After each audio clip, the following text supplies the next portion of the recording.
আসসালামু আলাইকুম আরহামতুল্লাহ। আজ আমরা এমন এক যুবকের গল্প শুনব যার জীবন সম্পদ আর অহংকার দিয়ে ঘেরা ছিল। যুবকটির নাম রায়হান। অর্থ সম্পদের প্রাচুর্য তাকে এতটাই অন্ধ করে তুলেছিল যে সে ভুলে গিয়েছিল এই পৃথিবীর সবকিছুই ক্ষণস্থায়ী। সে নিজের ক্ষমতা আর অহংকার নিয়ে গর্ব করত। রায়হানের অফিসে কাজ করত আলী নামে এক যুবক। আলী ছিল বিনয়ী, সৎ এবং অল্পে সন্তুষ্ট। একদিন রায়হান জনসম্মুখে আলীকে অপমান করে। আলী, তোমার এই ছেঁড়া জুতো আর কম রোজগার দেখে আমার হাসি পায়। আল্লাহর রহমত যদি সত্যি থাকতো তাহলে তুমি তো আজ আমার মতো বিলাসবহুল জীবনযাপন করতে।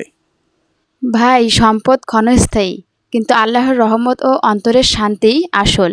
অহংকার শুধুমাত্র শয়তানের কাজ। রায়হান আলীর কথায় কান দিল না। সে অহংকারে হাসি হেসে আলীকে বিদায় দিল। আলী দীর্ঘশ্বাস ফেলে সেখান থেকে চলে গেল। কিন্তু আল্লাহ তাআলা তার বান্দাকে অহংকার করতে দেন না। মাস কয়েক পরেই রায়হানের জীবনে নেমে এলো ঘোর অন্ধকার। ব্যবসায়িক বিপর্যয় আর প্রতারণায় শিকার হয়ে সে সবকিছুই হারালো। ব্যাংকের নোটিশে লেখা তার সব সম্পত্তি বাজেয়াপ্ত। এক নিমিষে তার বিলাসবহুল জীবন শূন্য হয়ে গেল। সে পাগলের মতো হয়ে গেল। সব শেষ, সব চলে গেল।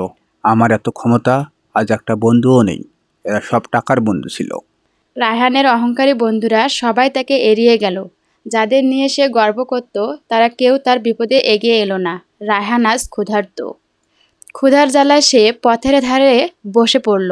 সে বুঝতে পারল সম্পদ শুধু একটা সংখ্যা ছিল যা মানুষের হৃদয়কে কিনতে পারে না। একদিন গভীর রাতে রায়হান ক্ষুধা সহ্য করতে না পেরে একটি ছোট চা দোকানে গেল। দোকানটির মালিক রহিম চাচা। চাচা, ও চাচা, একটা রুটি, একটু কিছু খেতে দেবেন? খুব খিদে পেয়েছে।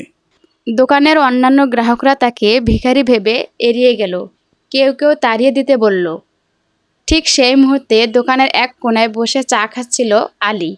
হ্যাঁ, সেই আলী যাকে রায়হান এক সময় অহংকার করে তাচ্ছিল্য করেছিল। আলীর চোখে এতটুকু বিদ্বেষ ছিল না, ছিল শুধু সহানুভূতি। সে তৎক্ষণাৎ রায়হানের কাছে এগিয়ে গেল।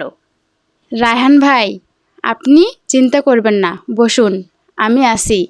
আলী রায়হানের সামনে গরম চা ও রুটি রাখল। রায়হান কাপা হাতে রুটি তুলে নিল। তার চোখে অনুশোচনার জল। খান ভাই, আল্লাহ পরীক্ষা করছেন। আপনি আমার সাথে সেদিন যা করেছিলেন আমি তা ভুলে গেছি। ইসলাম আমাদের শিখিয়েছে বিপদে মানুষের পাশে দাঁড়াতে। আল্লাহ চেয়েছেন বলে আজ আপনার এই অবস্থা, যাতে আপনি অহংকার থেকে মুক্ত হন। আলী, তুমি সত্যি মহান।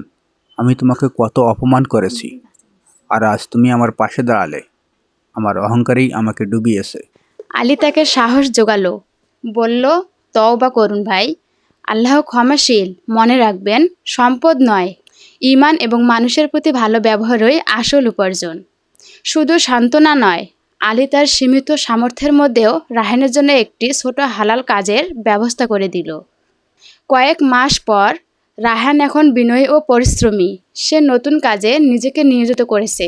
তার চেহারায় কৃত্রিম হাসির বদলে ফুটে উঠেছে প্রকৃত প্রশান্তি। আলহামদুলিল্লাহ, আজ আমার পকেটে টাকা কম, কিন্তু আমার হৃদয়ে শান্তি আছে। আল্লাহ আমাকে পরীক্ষা করেছেন এবং আল্লাহর পথে ফিরিয়ে এনেছেন। আজ বুঝেছি, প্রকৃত সফলতা মানে শান্তি আর কৃতজ্ঞতা, সম্পদ নয়।